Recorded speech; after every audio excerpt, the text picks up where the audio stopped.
What's going on YouTube? This is What Would Josh Do? Today's a pretty exciting video because we have a brand new release. There are literally very few videos of this release on YouTube at the moment. This is a package that was sent to me for free by UDPOWER.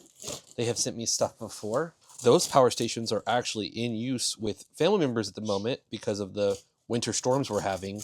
So I hooked them up with some battery power in case their power goes out. They can still power some essential things that they need. So we currently do not have those here in this apartment with us today, but we are unboxing the UDPOWER S2400. This is again a very brand new release. So there you go. So this is the AS2400. It includes a standard power cable. Okay, so this one that it comes with is a 16 gauge. And then we also get a car charger. So you're going to be able to charge it with a 7909 DC output into the input on the power station. So this is going to give you a nice slow charge on a road trip. Just make sure the battery's topped off. Just briefly taking a quick look at the instructions that are provided. Here's all the specifications. So like the battery power output and the input and size and what all the power delivery ports can do. Just a whole bunch of good data here, and the operating temperatures that are ideal. This part just briefly goes over the maintenance and how you should treat the battery for storage purposes. And this is a summary of what all the ports and things are. So it's numbered 1 through 15 or 16 over here. And then down here it shows you what all those numbers are. And we do also see a wireless charging pad at the top, which is pretty cool. And then this page shows you what all of the different indicators on the screen means, like the battery, the input, the output, and just what all the different things are. So I'm providing these instructions in case yours doesn't come with them, like you get it secondhand or something, or you lose your instructions and you don't remember how something specifically works. Because I've actually referenced my old videos to see what the power cord was or how to reset it or something. So I won't go over this too much longer because I really do want to get to the actual device. So this page goes over the solar charging. So it's 75 watts to 400 watts solar panels, XT60. And it even goes over how to dual charge this thing. So that's pretty cool. Yeah, so we're, again, I'm just trying to wrap this up. This is what all the errors and things mean if you see that on the screen for troubleshooting. And then it continues on the next page, and then it shows you what all's inside the box, and then some warranty information. And thank you for bearing with me on that part. Let's open it up. It's packaged in this very thick packaging to keep it safe. This is a bigger unit. This is a 2000 watt-hour unit, so it's going to be a little bit heavier. And alrighty, so we are going to take the wrapper off of it. And I guess since the first thing we see is the back, we'll go ahead and cover the back. All right, so we have some area here. Don't know what this is for or why it's there. We've got the XT60 solar input. We've got the AC input to take the cable that it came with and plug it into the back here, which is great because if you lose this cable, it's super easy to find another and replace it. So we'll look at the top here. It shows the wireless charging pad, so you can wirelessly charge your device, which is pretty exciting. On this side, we do get some ventilation, and it looks like maybe, no, I don't think so. But do we have a fan in there? Because you guys know I'm a fan of that. Oh, absolutely. There are 2 small visible fans. Yeah, absolutely, you can see those. So it's 2 small fans that look like it's blowing the air this way, because you can see the back side of the fans. So it's going to blow it out the left side of the unit. And it almost looks like this comes off. Okay, so maybe not. But it almost looks like a grill that you can take off. So that's the left side. Let's spin it around and see the other side. And unfortunately on this side, oh, there is 1 fan right here. So you do have 1 fan, and that is an intake. You can see the front of the blades there. So it's going to blow the air in this way, and the 2 fans on the other side are going to blow it out. At least 3 fans inside this unit, which is nice because it'll create a nice little wind tunnel and provide the most efficient cooling possible, hopefully. Okay, so taking a look at the front of the unit, we've got some lights here, which is super nice. I will tell you that when you are in a power outage, having that is super great because you can move the unit around and you're using both hands because it's kind of heavy and you're probably going to use both hands. So you can turn the light on and see where you're going in the dark, and you can see what you're plugging in the dark. So having lights is Absolutely fantastic. You want to see that on every single power station, but unfortunately you do not. We have an eco mode and a normal. I'm never going to use eco. Eco basically shuts off the DC or the AC depending on if there's no output for an extended period of time. I don't want that. You can obviously choose to or not. You can have an optimized charging, which is a nice slow, well, I wouldn't say slow because I don't know how fast it is yet. And then if you are in an emergency situation where you just need all the power possible, slide it to the right. That's nice. You don't need an app. You don't need to fiddle with settings in here. You just literally flick a switch, which is pretty freaking cool. And then we do have that DC port for your car refrigerator. And look at that. We've got some DC 5521 ports here. And what that means is you can have something like this, which has a DC 5521 port there. And then it puts it to a DC refrigerator. So you can plug it into a DC car fridge and have a much better connection than with the cigarette lighter possibly popping out on you. And then we have two USB-Cs. It's 100 watts. Can each one of those do 100 watts? I don't know. Then we got a whole bunch of boring USB-As. That's kind of boring, but hey, I'm sure many of you out there still have some old cables and you don't mind charging things a little bit slower. And then look at this. You have another input. So you can do your car cigarette lighter, or if you have a solar panel that uses the 7090, you can use that. If you got a solar panel that uses the XT60, you can use the back. Or if you just want it to be a little bit cleaner and have less cables, you can have it in the back. Or if you just want everything in the front, nothing in the back, you can do that too. S2400, it has instant 3000 watts. 3000 watts. That is a beast. That is a high power right there. And then you got 1, 2, 3, 4, 5, 6. You have 6. You have 6 freaking outlets there. 6. That's a lot of things that you can plug in. That's so great because a lot of times they just give you anywhere from 2 to 4. This gives you 6. All right, so I'm going to flick this little switch, which is going to turn on the power to the back of it.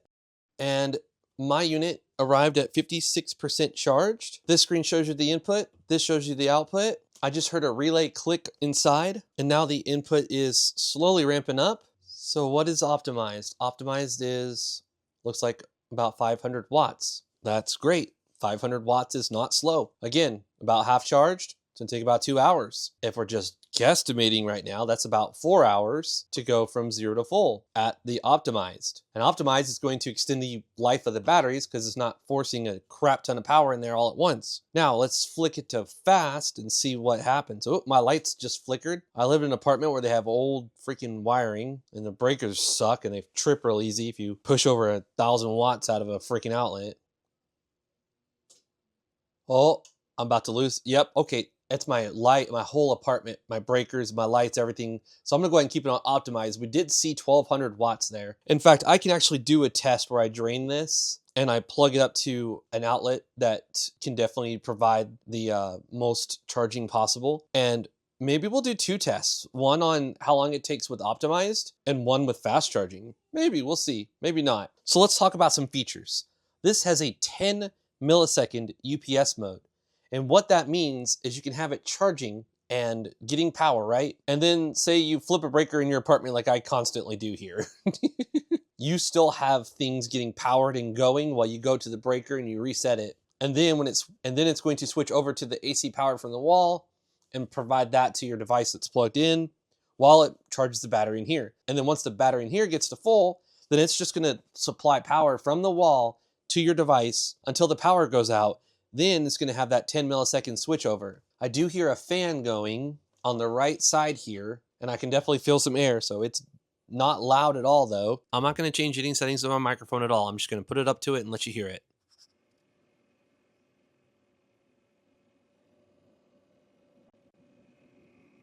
Oh, and I can hear him on this side too. Oh yeah, I can feel the air coming out of it this way. All right, so they recommend that you fully charge it before you actually use it. So we're going to do that. We're going to let this thing fully charge, and then we'll be back and we'll do some tests and plug in some things and see what all we can do with it. I couldn't just leave this unanswered, so I've got this left one here connected to the right port, and the right one right here connected to the left port. So let's just make this easier. Okay, disregard what I just said. I have the left one now on the left port, and the right one on the right port, just to make it easier. So the left one can do 65 watts, while the right one can do up to 36 watts. And there's the different like specs for each one of them. So, wow, looks like the left one can actually do 5 amps of PPS, which is pretty cool, but the right one gets slower. All right, so I'm running this test again with just one single cable connected. And there you go, 100 watts on the left port there. And interesting, you only get 3 amps of PPS. Huh, but a much higher voltage. Let's connect it to the other one here. And let's run that test again. This left cable here is only for the power, and that's being provided by this little guy right here. All right, so also 100 watts. So it's only when you connect the second device that it slows down. And yeah, it's still the same thing, 3 amps for 21 volts to 3.3. Muy interesante. All right, now let's figure this out.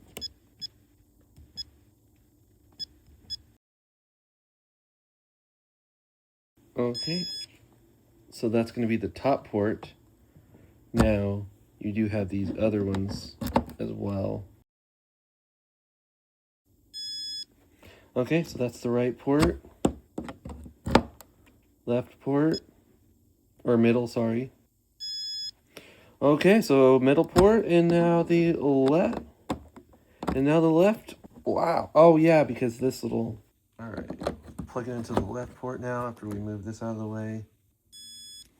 Alright, and then one question I have. Oh, I can't fit both in there. Let's go back to this one, because this one showed some pretty interesting information. Yeah, so that top one's the better one of the other USB ports. It's got all these extra little protocols and stuff, so. Alright, so I'm going to plug this one in, and then plug this one in.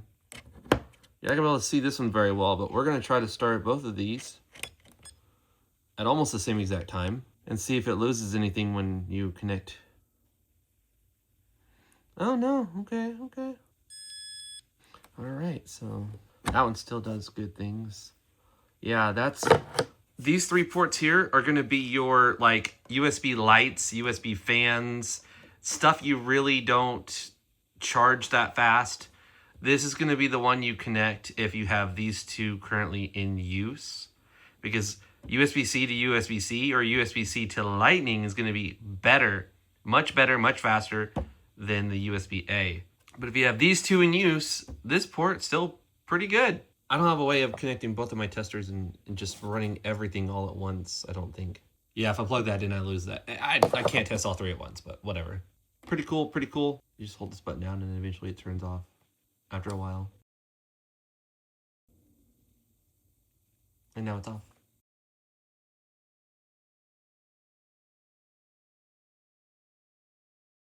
All right, so we press this little button and it turns the AC on. See if I press it, it'll turn that off. That turns off, cool. So we're gonna turn the AC on, and now we're going to turn on the microwave. Now I have a tiny kitchen, so it's kind of a mess, but there's not really a whole lot of cabinet space and places to put things. So the unfortunate side of having a small kitchen. But now it says output and the little thing is flashing at the moment. So we're gonna go ahead and set a 2-minute timer and start it. And you can see 1,600 watts. This reads 1,879.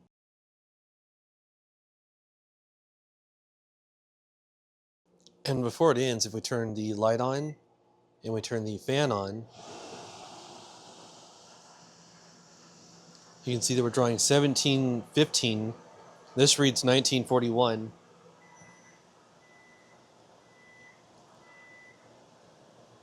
And with just the fan on and the light on, we're pulling 180. That says 170.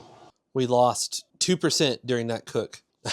I said cook like Breaking Bad. That's funny. All right, so we'll replace the microwave with a toaster, and we'll see how much power that draws. So 850 watts. So with the 1700 or 1800 from the microwave, that's definitely going to put it above the 2400, doing both of those things together. So we'll go ahead and still try it and see what happens though. So we'll plug in the microwave, set it for 30 seconds and hit start, and see 1,200, 1,800, 2,200, 2,400, 2,500, 2,500. Ooh, it's holding steady at 2,501. It says less than 1 hour, 0.8. We're literally using a microwave and a toaster Oh, we finished our 30 seconds. Yeah, 2487, 2495.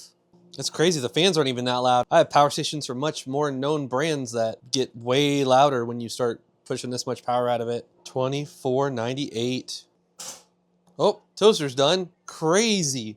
All right, I really didn't think it'd handle both of those at the same time. That was really pushing it to its absolute limit because it can do 3,000 for, so long. Very cool, very cool. All right, so yeah, that's a massive load. 2,500 watts for 2 minutes. What we're gonna do now is basically do a test to see how long it takes to recharge it. Let's find a way to drain this thing all the way to 0, and we'll see how long it takes to fully recharge it to 100. All right, so I just got off work. I'll have to look at the time lapse because I really don't know how long ago it died, but 1%. So we're gonna go ahead and see how many watt hours that consumed by unplugging this and plugging it in, and then seeing 1,450 watt hours. So 21 hours and 28 minutes. That's how long it lasted with this fan here on high. So let's see how long it takes to charge it on normal.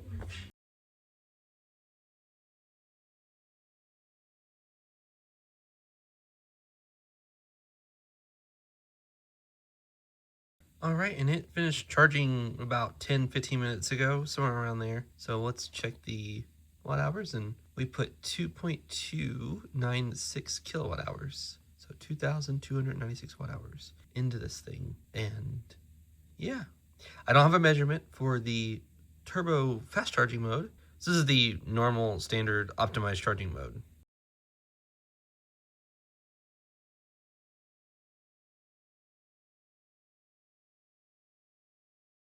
All right, any moment now this thing's gonna die because we're at 2%, and we've got 1,700 watts being removed at this current moment. We're at hair over an hour. We got 1,874. Oh, that was perfect timing. That was absolutely perfect timing. So yeah, 1,874 watt hours removed, and this thing went from 0% to 77%.